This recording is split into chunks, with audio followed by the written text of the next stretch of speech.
तो आज इस वीडियो में हम लोग बात करने वाले हैं सॉइल के ऊपर कि मिट्टी, जब भी आप कोई प्लॉट खरीदते हो तो आपका वहाँ पे जो मिट्टी है वो किस तरह का मिट्टी है, कौन सा टाइप का मिट्टी है और उस टाइप का मिट्टी में कौन सा रिकमेंडेड फाउंडेशन है, किस तरह का फाउंडेशन आपको उस मिट्टी में बनाना चाहिए। तो ये वीडियो में हम लोग यही बताएंगे कि आपका प्लॉट के आपके मिट्टी के अनुसार उसमें कौन सा फाउंडेशन आप देंगे।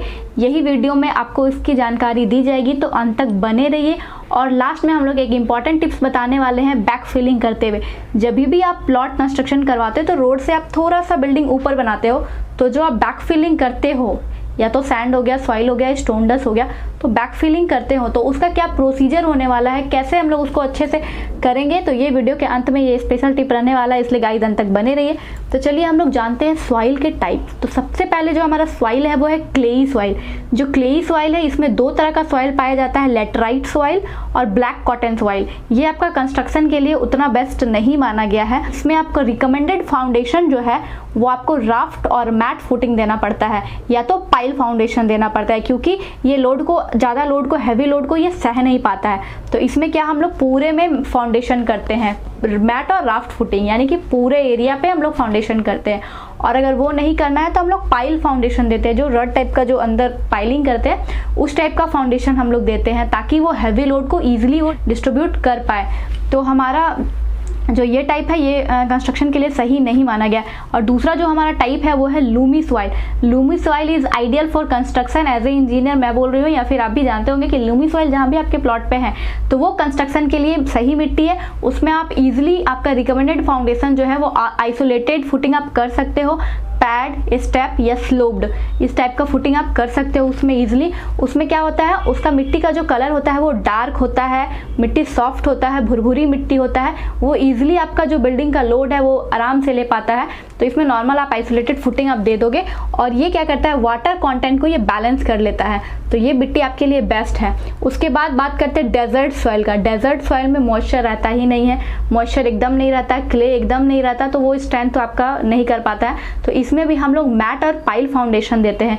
ये डेजर्ट सॉइल जो है वो आपका सैंडी टेक्सचर में होता है, मतलब वो बालू टाइप का रहता है, तो उसमें मॉइस्चर भी नहीं रहता है, आपका स्ट्रेंथ भी वो नहीं दे पाता है, क्ले भी नहीं रहता है, तो इस टाइप का मिट्टी हम लोग यूज़ नहीं करते हैं कंस्ट्रक्शन में।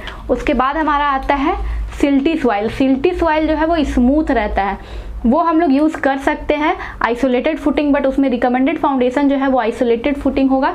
उसके बाद हम बात करते हैं माउंटेन और फॉरेस्ट सॉइल।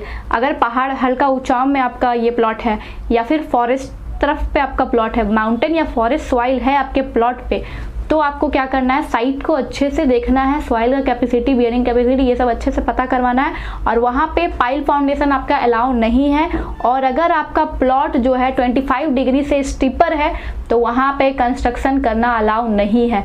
तो ये कुछ टाइप ऑफ सॉइल है जिसपे रिकमेंडेड फाउंडेशन क्या हुआ वह मैं बता दी। अब मैं बताने वाली हूँ कि आप जो बैक फिलिंग करते हो, जैसे कि आपका ये ग्राउंड लेवल है, ग्राउंड लेवल पे जो आपका बिल्डिंग बनने वाला है तो वो रोड से थोड़ा आप उठा के बनाते हो, तो उठाओगे तो जाहिर सी बात है कि वहाँ पे कुछ आपको फिलिंग करना पड़ेगा, क्योंकि हर रेसिडेंशियल बिल्डिंग में आपका बेसमेंट नहीं बनता। बेसमेंट अपार्टमेंट वगैरह में, पार्किंग वगैरह के लिए, मॉल्स वगैरह में बनता है, बट रेसिडेंशियल में आप बेसमेंट नहीं बनाते हो, और हर बिल्डिंग में बेसमेंट पॉसिबल भी नहीं है, क्योंकि फिर उसका ड्रेनेज में आप उतना ज़्यादा ड्रेनेज बनेगा, तो ड्रेनेज में क्या होगा कि आपका बेसमेंट में अगर आप बिल्डिंग बनाओगे तो ड्रेनेज जो जाएगा, तो वो नाली तो रोड पे है, तो वो ड्रेनेज से पानी ऊपर आने के लिए आपको एक्स्ट्रा मोटर वगैरह लगाना पड़ेगा, तो वो अलग सी बात है, वो आप कमर्शियल बिल्डिंग में या फिर अपार्टमेंट ये दे सकते हो। बट नॉर्मल आप रेसिडेंशियल बनाओगे तो उसमें बेसमेंट तो दोगे नहीं, रोड से आपको थोड़ा सा बिल्डिंग अगर ऊपर बनाना है तो कुछ तो आप फिलिंग करोगे, या तो सॉइल, सैंड, स्टोन डस्ट कुछ भी डालोगे, तो वो कुछ तो आपका फिलिंग जाएगा ना। तो वो जो फिलिंग है, बैक फिलिंग, उसका राइट प्रोसीजर हम लोग अभी जानेंगे इस वीडियो में। तो आपका उसका राइट प्रोसीजर क्या है, बहुत बार क्या होता है कि आप मिट्टी मंगवाते हो, डाल देते हो उस पर, ऊपर से कॉम्पैक्ट थोड़ा कर देते हो, पानी डाल के हो गया, बट ये राइट प्रोसीजर नहीं है। इससे होता क्या है कि आप तो कॉम्पैक्ट कर दिए, आपको घर बना लिए, टाइल वगैरह लगा दिए, उससे होगा क्या, आपका कुछ टाइम के बाद जैसे वो मिट्टी बैठना चालू होगा, आपका टाइल्स में देखिएगा ढप ढप का आवाज़ आता है। बहुत जगह आप जाते हो, टाइल्स में चलते हो तो आवाज़ आने लग जाता है, कई बार टाइल्स ब्रेक होके टूट के ऐसे गड्ढा हो जाता है, तो वो सब इसी कारण से होता है। अगर आपका बैक फिलिंग अच्छे से नहीं किया हुआ है तो टाइल से आपका वॉइड जो है, अंदर में एयर वॉइड जो बन जाता है, उसके कारण आवाज़ आने लगता है। तो आपको जो बैक फिलिंग करना है, सबसे पहले अपने प्लॉट में आपको 2 इंच पानी डाल के छोड़ देना है। उसके बाद आपको 10 इंच का मिट्टी डालना है। उसके बाद आपको धुरमुस से, रैमर से उसको अच्छे से रैमिंग कर देना है। करने के बाद फिर आपको 10 इंच का लेयर डालना है, फिर 2 इंच का पानी डाल के फिर रैमर करना है। फिर आपको करना है जितना भी आप हाइट देना चाहते हो, 1 फीट 2 फीट, उस हिसाब से आपको लेयर बाय लेयर आपको 2 इंच पानी, फिर 10 इंच सॉइल, फिर 2 इंच पानी, अच्छे से देख के रैमिंग करते हुए लेयर बाय लेयर करना। इससे क्या होगा, आपका जो नीचे का सरफेस है वो अच्छे से कॉम्पैक्ट हो जाएगा। अदरवाइज आप एक बार अगर 1 फीट का मिट्टी, 2 फीट का मिट्टी डाल दोगे, ऊपर पानी डाल के कॉम्पैक्ट करोगे, तो ऊपर का लेयर तो कॉम्पैक्ट हो जाएगा, बट आपका नीचे का जो पार्ट है उसको आप मतलब कि ऊपर जो कॉम्पैक्ट हो गया, नीचे जो आपका पार्ट है वो वैसे ही रह जाएगा। और फिर जैसे जैसे टाइम बीतता जाएगा, वो जैसे जैसे कॉम्पैक्ट होगा, आपका वॉइड आएगा तो टाइल्स पे ढप ढप का आवाज़ आने लगेगा, टाइल्स ब्रेक होगा, फ्लोर आपका ठोस नहीं रहेगा।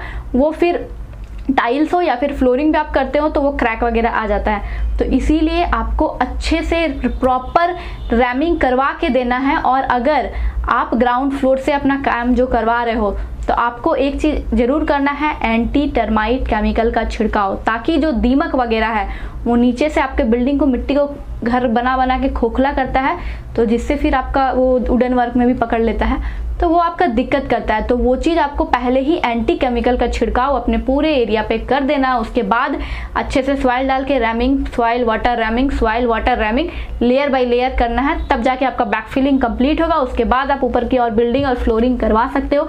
इससे क्या होगा कि आपको कभी फ्यूचर में डैमेज नहीं होगा, बनने के बाद कोई प्रॉब्लम नहीं होगा, क्यों ना प्रॉब्लम को बनने से पहले ही ख़त्म कर लिया जाए। और एक टिप्स मैं आपको ये दूंगी कि जो आप सॉइल फिलिंग करवाते हो, आप सॉइल के जगह पे सैंड फिलिंग भी करवा सकते हो। अगर आपके एरिया में सैंड का रेट, अगर कहीं पे जहाँ पे रिवर होता है वहाँ पे सैंड का रेट कम रहता है, जैसे जैसे आप रिवर से दूर जाते जाओगे सैंड का रेट आपका बढ़ता चला जाएगा, बालू का रेट। तो रिवर के अगर एरिया में आप हो तो आप सॉइल के जगह पे सैंड फिलिंग भी कर सकते हो।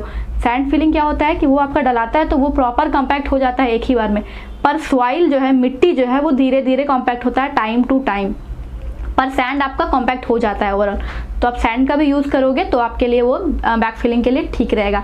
या तो आप स्टोन डस्ट भी यूज़ कर सकते हो, वो भी आपको चीप रेट पे हर जगह अवेलेबल है, जो कि आपका सैंड और सॉइल से भी कम रेट में मिल जाएगा। स्टोन डस्ट वो भी डाल के आप फिलिंग कर सकते हो, बट विथ प्रॉपर कॉम्पैक्शन।